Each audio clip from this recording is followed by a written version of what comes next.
We jumping.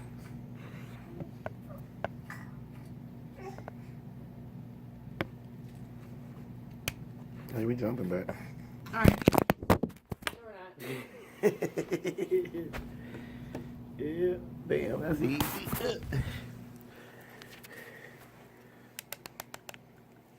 I don't know why you do it differently every time. I don't. You do. That's how we always do it. Alright. I mean, do you want to do this or not? We can just... No, I just said I don't understand why you do it differently each time. Alright.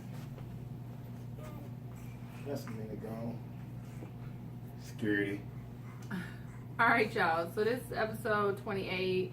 But there'll be at least 3 parts to this. It just depends on how much feedback we get on this topic. So the topic is do your research. That's basically what we're focusing on. But the research is vaccines. Now there's going to be a lot of people that are going to misconstrue what we're talking about. So I'm just going to tell you from the get-go. This is a disclaimer. This is our research and our opinion about, or our experience about researching about vaccines and why we chose to make the decision that we chose. We are not saying that your choices are bad or our choices are good or our choices are bad and your choices are good. We're just saying that this is our experience and these are our choices, and we just want to allow people to be more open-minded about this topic and to do your research, because that's what we did. Yeah, And so that's security. Henry Jr. And Jessica. Yeah. And Queen. Queen.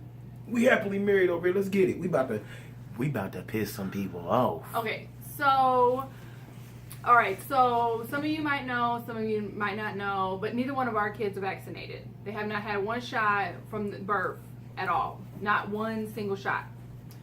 And that is completely, and one of the biggest misconceptions on why kids can't be vaccinated is because they have to go to school. They do not have to be vaccinated, not one shot to go to school. My son is in school currently in Kettering Public Schools, and he has not had one shot, and he has an exemption form that exempts him from vaccines, from having his vaccines. So he is allowed to be in school with regular kids, no restrictions, and he's unvaccinated. So I'm gonna just put that out there because that's one of the biggest reasons why people say we have to vaccinate our kids.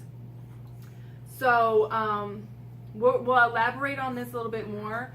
The reason why we chose not to vaccinate King and also Queen is because I prayed about it. Because there was a lot of information that was given to us, a lot of information that we didn't understand. And both Henry and I were both vaccinated as kids. And so we weren't quite sure about this decision, and it's a huge decision to make because once you decide to do it or not to do it, there's no going back. I mean, if you decide not to, you could eventually do it, but if you do, there's no going back. So we wanted to make sure that we were clear about the decision we were making. So I prayed about it. I was in church. It was one of those times in church where they say, if something's on your heart and you really need, to hear from God, go up to the altar. I went up there, I kneeled down, and I asked God, you need to help me with this decision because I don't know what to do. And those of you might not believe this, but I heard God say, I'll take care of him. And that saying to me is that I didn't need to vaccinate him because God was going to take care of his king. So that's just the, introduction of why. Yeah. Security. Okay, so I had I worked in a Cracker Barrel, and we was like going through it, cause I'm like, well, man, we about to have this kid and this and the other, and so I was talking to one of the grill cooks, and he was like, oh man, I don't know if you should, I don't know if you shouldn't or whatever, and then it was this waitress named Madonna, and she was like, are you talking about vaccinating your kid? And I'm like, yeah, I was thinking about it, but then I don't really know, like I'm on the fence about it. And then she started explaining like what she had went through with her kids or her son, because she didn't vaccinate the rest of her kids. She vaccinated her son, and then after that she stopped vaccinating her son. So it was like he was talking, he was healthy, everything was going good, and then he got that MMR shot, the measles, mumps, and rubella cocktail, I like to call it, because that's what it is. And after that, he completely shut down. Like he didn't eat. He didn't talk. Like he reverted back to a year old, and he was like 2. Something like that. I don't He's like remember. 2.5. But it's like his whole mental state and everything reverted back to when he was. Yeah, y'all gotta excuse me. I be doing this. This my little girl. What? So yeah, so he reverted back to no talking, wasn't eating no more. He was like having fits and like all of his whole demeanor, attitude, personality, everything changed after that one shot. So then I told wifey about it, and we go from there. And then we met with Madonna, and she basically explained to us her experience, and that made us really think about the decision we were making. And she gave us a documentation that explained, you know, the impact that the vaccines have on children's bodies, and a lot of the things that her son had to go through. And there was like a list of like 30 something supplements, like vitamins and stuff, that he had to take just to function as a normal kid on a daily basis. He had to like take like 30 pills a day just to function. Not drugs, but like supplements. So then, you know, I started doing my own research, because that's the kind of person I am. I don't go by what just one person says. I don't go by somebody else's experience. I don't take somebody else's word, you know, as truth. I want to get facts. I want to validate their facts. So I started doing my own research, which once you start into researching, it's like, it will drive you crazy. Because as parents, the one thing that all parents want to do for their kids is to protect their kids. Is the ultimate, most top of the line thing that you do as a parent. And the decisions that you make for them, you know, you are deciding on how you're going to protect them. And, you know, the whole industry of vaccines, because it's an industry, because they're making billions of dollars off of kids and adults with these vaccines.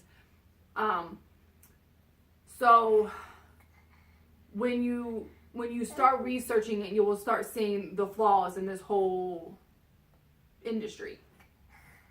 And to kind of elaborate why these this herding immunity, or this herding vaccines, basically like everybody has to be vaccinated for everybody to be healthy, doesn't make sense. And Henry can explain do you remember your vodka scenario? Yeah. Okay. So and I also have like a little scenario, like a way of like illustrating it in a different way, so you can kind of understand why it doesn't work. Yeah, so check this out. It's like, okay, so say measles is vodka, because I used to drink, so you gotta excuse me for using liquor. It's a little bit easier for y'all to understand, or everybody to understand, not just the dumb people. I mean everybody, smart people, whatever. So measles is vodka. So you got vodka here, 6.5. So you got vodka here, right? Okay, now, if your body is used to that, if vodka is put in your body and you've been drinking vodka, then you're going to be used to that vodka. Okay, so you know that you can only get a shot of vodka every 20 minutes. Bam, shot of vodka, shot of vodka. Now just imagine this. The measles, mumps, and rubella shot is vodka with cranberry and orange juice in it. It's no longer straight vodka. So you know what I mean? Now your body's not used to this, so you're gonna be drinking this faster because your body ain't used to it. Like, and then what's gonna happen is you're gonna get way drunker than you would off just drinking regular vodka. So this is not, and again, we're gonna say this. This is not. We're not saying you're wrong or we're wrong or you're right or we're right, but these are the things that I thought about, that we thought about and talked about, like. Period. Like, it don't make, like, why would I give my child or anybody 3 things mixed together? It's like chocolate milk, basically. It's like chocolate milk. Like, it's no longer regular milk. Now, if you want to give them the measles shot, wait 30 days. Give them the mumps shot, wait 30 days. Give them the rubella shot. Now, that might fight off the diseases or whatever. It's not guaranteed, though. They even say that in the inserts. It's not guaranteed. So why are we doing?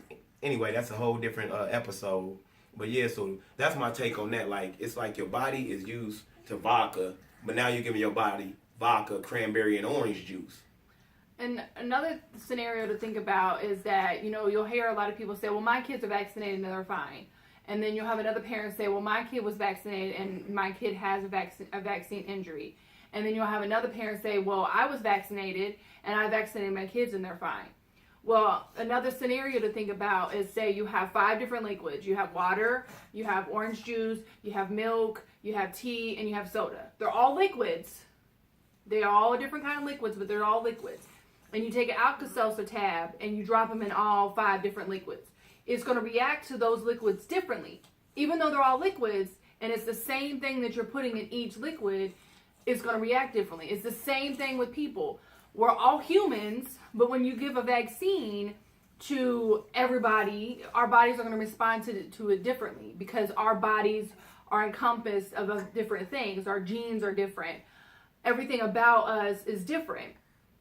So that's why it doesn't make sense that they just giving shots to everybody. They give it to all kids, not thinking about, are they premature? Are there already known health issues? Do they have an allergy? There's an abundance of things that can affect the body from when it receives a vaccine.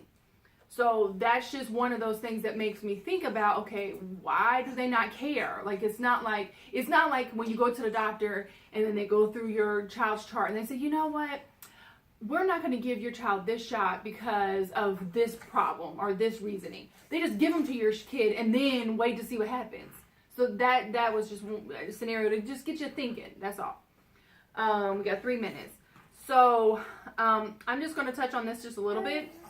So the amount of vaccines that your child gets or children get and how many are repeated. So just for instance, we're going to just start with the first vaccine that your child gets at birth, if you elect to do that, is the hepatitis B vaccine. Hepatitis B is it's a liver, it affects your liver or kidney.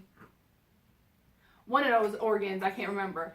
And it's typically contracted by people that are streetwalkers or use dirty needles. So last time I checked, I don't think firstborn babies or streetwalkers or have ever touched dirty needles. So they get it at birth, and then they get it again at 1 to 2 months old. And then they get it again at 3 months old, or at 6 months old. Between 6 and 18 months old. They get 3 doses of this one vaccine that they're not even going to be exposed to anything that could give them that virus when they're getting the vaccines. Touch on that, because we got a minute left. Oh, yeah, so that's another reason. That right there is another reason that we didn't give him that. We're not giving them any shots or any vaccines. The nurse told us. This. She said, I don't understand why they get these to kids. By the time they come into contact with it, it'll be worn off. Right, because the last time they get it is at 18 months. 18 months. So, you mean to tell me, so we're going to talk about that immune system on the next show then? I'm about to get on all that. Well, I mean... Okay, we're going to stick to the script. All right, we'll cover that next shift. Yeah, so the thing is, it's like, why are you giving... and I asked it, I'm like, so why are we giving it to him if by the time he's exposed to it, it's going to be done wore off? And a short thing about that is the reason why they started doing that is because third world countries, the parent or the mothers were pregnant and had hepatitis B. So they gave them the vaccine to protect the children because they could have gotten it from their mothers. In America, if you go to a doctor while you're pregnant, they test you for hepatitis B. So you will know if you have it before you give birth to your child. Yep. I'm just saying. Yep. I mean, if you go to a regular doctor when you're pregnant. Yep. So why are we doing that again? You already know I don't have it. Why are you giving me my son a shot or my daughter a shot? You know. So that's just a touch on that, man. We got about 24 seconds. You know what it is. Henry Jr. Jessica. And Queen. This is Happily Married. And we off pause. Yeah, so, bam.